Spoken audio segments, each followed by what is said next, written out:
Oke guys, nggak bisa usaha karena modal. Sebenarnya gue kurang setuju kalau teman-teman gue atau orang-orang yang bilang, kok gue nggak bisa usaha karena gue nggak punya modal besar. Sebenarnya statement itu benar dan salah. Yang salah, gue nggak bisa mulai bisnis nih kok karena gue nggak punya uang yang banyak. Menurut gue itu salah total. Tapi memang semua bisnis tuh butuh modal, cuma bukan bentuknya uang yang banyak. Coba kita pikir simpel aja deh, kalau kalian punya bisnis berarti kalian entrepreneur. Bahasa Indonesianya apa? Pengusaha. Dari katanya aja, modal paling besar kalian tuh harusnya usaha. Kalau kalian pengusaha, berarti modalnya itu harusnya usaha, bukan uang. Kalian tuh bukan penguang. Cuma full disclaimer, untuk orang yang punya modal besar, yes, mereka bisa bangun bisnis lebih mudah dengan resiko yang lebih rendah, dan lebih cepat juga bisnisnya. Cuma jangan jadiin itu tameng atau alasan buat kalian nggak memulai bisnis. Karena uang itu bukan segalanya untuk memulai bisnis. Nah, gini cara gue patahin stigma. Kalau gitu, gue gimana caranya bikin bisnis yang gede banget? Semua ide bisnis yang gede banget, at the end tuh pasti mulainya dari hal yang kecil. Apalagi kalau kalian nggak punya modal yang besar. Gue langsung pakai simple study case aja nih. Kebetulan kemarin gue baru dateng ke openingnya F&B baru dari Jerome sama Jehian, namanya Menanti Toko. Nah, kalau kalian punya ide bisnis buat bikin F&B kayak gitu, terus kalian mikir, oh ini butuh modalnya 300 juta, gue butuh marketing 100 juta, gue butuh apa? Pertanyaannya gini, kalian punya modalnya nggak? Kalau nggak punya, bukan berarti kalian nggak bisa eksekusi. Think smaller. Kalian pecahin lagi nih, oke, kalau misalnya nggak bisa kayak gitu, gue mulai dari gerobak dulu nih. Kalau gitu modalnya butuh segini, effortnya butuh segini. Oh, nggak punya modal lagi, berarti kalian bisa pecahin lagi lebih kecil. Gue coba bikin tehnya dulu di dapur gue nih, gue beli bahannya dari pasar, terus gue coba-coba pakai gelas plastikan yang gue beli mungkin 500 perak di pasar juga. Nah, semua hal yang besar tuh bisa dipecah ke hal yang lebih kecil. Dan itu where you guys start. Mungkin ada yang bisa bilang, kok gue aja nggak punya modal buat beli bahan atau punya dapur buat coba-coba bikin produknya. Kalian coba aja bekerja di toko-toko F&B kayak gitu, sambil kalian bisa pelajarin prosesnya, pelajarin resepnya. Kalian juga mendapatkan uang untuk nanti bisa pelan-pelan memodali bisnis kalian dari yang paling kecil. Mungkin kesana judul ini kayak clickbait, tuh ternyata butuh modal juga kok. Yes, butuh modal.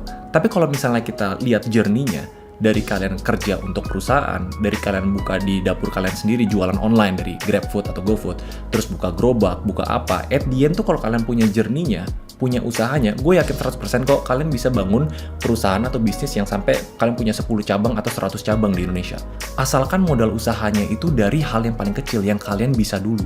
Dan biasanya bisnis apapun yang mimpinya gede banget itu pasti bisa dipecahin ke hal yang paling kecil.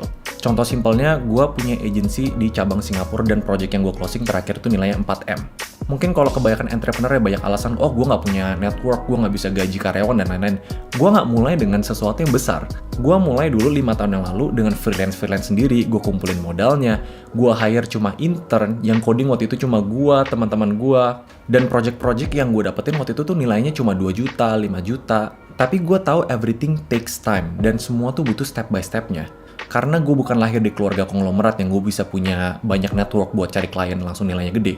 Coba bayangin aja kalau dulu gue punya alasan, oh gue nggak mungkin nih bisa bangun agency cabang Singapura sampai projectnya MM-an, karena gue nggak punya modal. Mungkin sekarang gue nggak bisa sharing ke kalian, gue yang sekarang.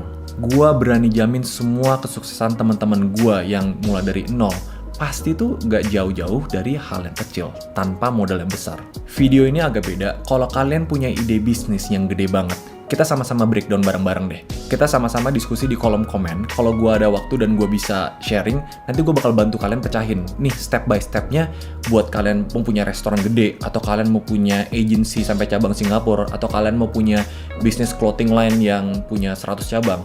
Dan di video ini gue ngundang kalian semua untuk dream big, tapi start small. Di dalam hati gue tuh gue pengen banget kayak majuin Indonesia dengan cara sharing biar semuanya tuh bisa mulai usaha, bisa jadi entrepreneur.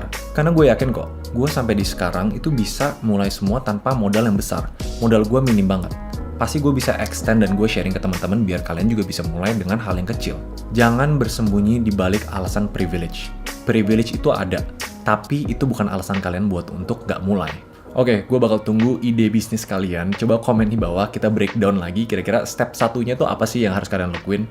Kalau di sini ada teman-teman entrepreneur lain yang lebih berpengalaman, kalian feel free untuk komen di bawah deh. Kita bantu teman-teman yang punya ide bisnis buat start small, biar mereka nggak punya alasan lagi untuk, oh gue nggak mau mulai karena gue nggak punya modal gede. Alright, see you guys di kolom komen.